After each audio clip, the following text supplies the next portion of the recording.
Today we study about the next topic of the gravitation, that is Earth satellite.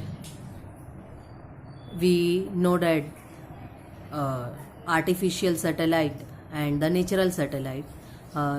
जैसा कि हम जानते हैं कि सैटेलाइट स्मॉलर बॉडी होती है या अपने कह सकते हैं कि any smaller body which revolve around the larger body under the influence of earth gravitation is called as the satellite. तो सैटेलाइट एक स्मॉलर बॉडी है जो रिवॉल्व होती है अराउंड द अर्थ, उसको कहा जाता है अर्थ सैटेलाइट. तो object which revolve around the earth are called earth satellite. लेकिन उसके लिए कंडीशन क्या है कि अगर वो रिवॉल्व हो रही है तो ये मैन मेड है या नेचुरल है. जैसे अगर हम कंसिडर करते हैं कि मून जो है, हमको मालूम है, कंसिडर नहीं, मून जो है एग्जांपल इसकी क्या है कि मून जो है वो कौन सा सैटेलाइट है, नेचुरल सैटेलाइट है जो रिवॉल्व होता है around the earth. Moon is the natural satellite which revolve around the अर्थ.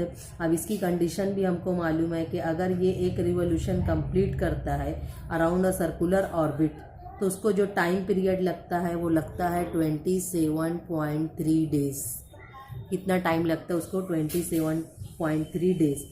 इसी तरीके से अगर हम आर्टिफिशियल सैटेलाइट कंसिडर करते हैं जिसको कहा जाएगा आर्टिफिशियल सैटेलाइट यानी man made satellite. Man made भी कहा जाएगा इसको, मैन मेड सैटेलाइट. तो ये जैसे एग्जांपल इसकी क्या है कि आर्यभट्ट है, ये मैन मेड सैटेलाइट है जो रिवॉल्व होता है around the earth.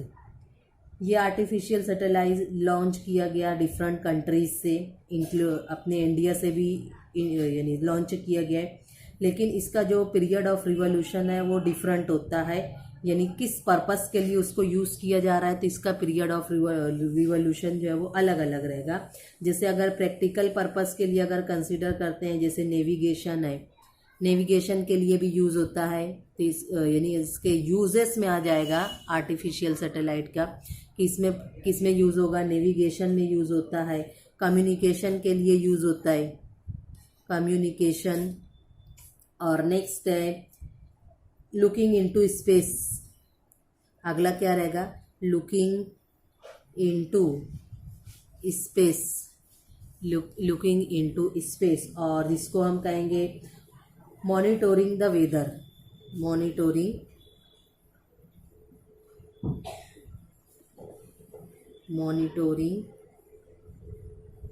The weather यानी मौसम की जो कंडीशन वगैरह है ये सब मालूम करने के लिए भी आर्टिफिशियल सैटेलाइट का यूज़ किया जाता है. तो दो डेफिनेशन है. जैसे अगर पहले देखेंगे कि earth satellite, the object which revolve around the earth is called as the earth satellite. Earth satellite में भी हम देखेंगे कि दो टाइप का है. सैटेलाइट दो टाइप का होता है. एक होता है नेचुरल सैटेलाइट. नेचुरल सैटेलाइट की एग्जांपल हम क्या कंसिडर करेंगे? नेचुरल सैटेलाइट जैसे मून है, अर्थ का मून एक सैटेलाइट है, जिससे और दूसरे प्लैनेट्स के डिफरेंट सैटेलाइट्स होते हैं नेचुरल सैटेलाइट. इसी तरीके से आर्टिफिशियल सैटेलाइट यानी मैन मेड सैटेलाइट. और मैन मेड सैटेलाइट इसका यूज़ कहाँ पे है? तो नेविगेशन है, कम्युनिकेशन है, मॉनिटरिंग द वेदर फोरकास्टिंग है. इन सब ये सब जो है वो यूज़ किया जाता है. अगला है कम्युनिकेशन सैटेलाइट. तो इस कम्युनिकेशन सैटेलाइट को हम कह सकते हैं आल्सो जियो स्टेशनरी सैटेलाइट. जियो रिलेटेड होता है किससे?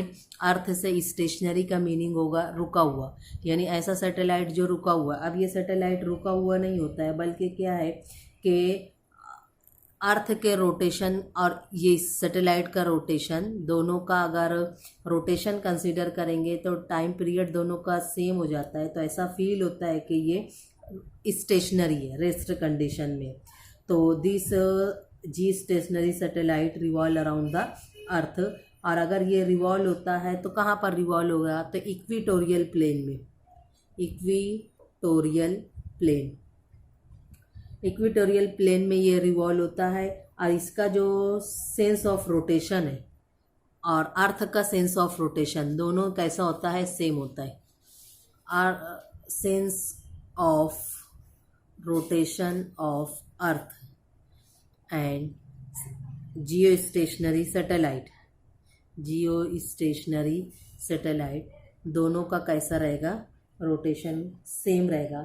यानी अगर हम कंसिडर करेंगे कि इसको पीरियड ऑफ रिवॉल्यूशन इसका कितना रहेगा, तो पीरियड ऑफ रिवॉल्यूशन कितना होता है 24 आवर्स।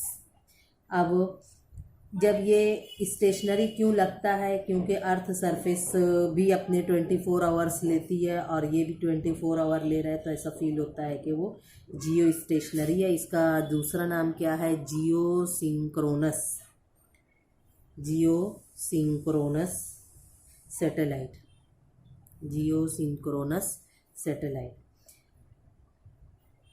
अब कहाँ कहाँ पर ये यूज़ होता है, तो इसका है यूज़ कहाँ पर है। यूजेस में हम बताएंगे कि पहला यूज़ है टेलीविज़न या टेलीविज़न कम्युनिकेशन जिसको अपने कहेंगे, या यूज़ किया जाता है ये टेलीफोन में। सेकंड यूज़ आएगा इसका क्या, टेलीफोन। अगला यूज़ है radio wave signal, radio wave signal, radio wave signal. और बहुत सारे यानी जो सैटेलाइट लॉन्च किए गए हैं तो उसका नाम क्या है, INSAT group of satellite, INSAT group of satellite, INSAT group of satellite launched by India, INSAT group of satellite launch by India. इसी तरीके का अगला हम देखेंगे जिसका नाम है पोलार सैटेलाइट। पोलार सैटेलाइट जो होता है इन लोअर पोलार ऑर्बिट, इसको कहाँ पर प्लेस किया जाता है, यानी हम इसको कहेंगे कि इसकी जो लोकेशन है वो कहाँ पर है, तो lower polar orbit, lower polar orbit.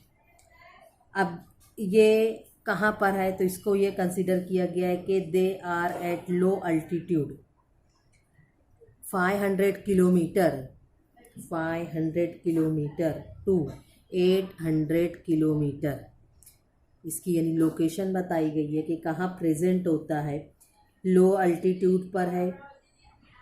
Altitude जिसको हम कहेंगे कि कहाँ पर उसकी हाइट है, हाइट मानेंगे तो कितनी है 500 किलोमीटर से 800 किलोमीटर तक।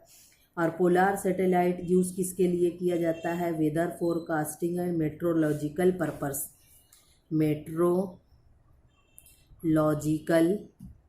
पर्पस ये यूजेस में है, मेट्रोलॉजिकल पर्पस और वेदर फोरकास्टिंग में इसका यूज़ किया जाता है। और इसका यूज़ किस में किया जाता है, एस्ट्रोनॉमिकल, एस्ट्रोनॉमिकल पर्पस के लिए भी इसका यूज़ किया जाता है, यानी स्टडी ऑफ सोलार रेडिएशन वगैरह इसमें भी इसका यूज़ किया जाता है, study of solar radiation, study of solar radiation. इसका पीरियड ऑफ रिवॉल्यूशन जो है नियरली इक्वल होता है कितने, 80, nearly equal to 85 minute, nearly equal to 85 minute. इसको कहा जाता है कि अर्थ के अगर कंसिडर करेंगे कि it can orbit the earth 16 times per day. They go around the pole of the earth in north south direction, इसकी डायरेक्शन है north south direction, while the earth rotate in east west direction about its own axis. तो polar satellite have camera fixed on them, और camera का क्या काम करता है, small strip of earth in one orbit, entire day the whole earth can viewed strip by strip. Polar and equatorial region at close distances can be viewed by these satellite। तो इस तरीके से यानी 3 तरीके का सैटेलाइट हुआ, natural satellite, communication satellite और एक होता है पोलार सैटेलाइट।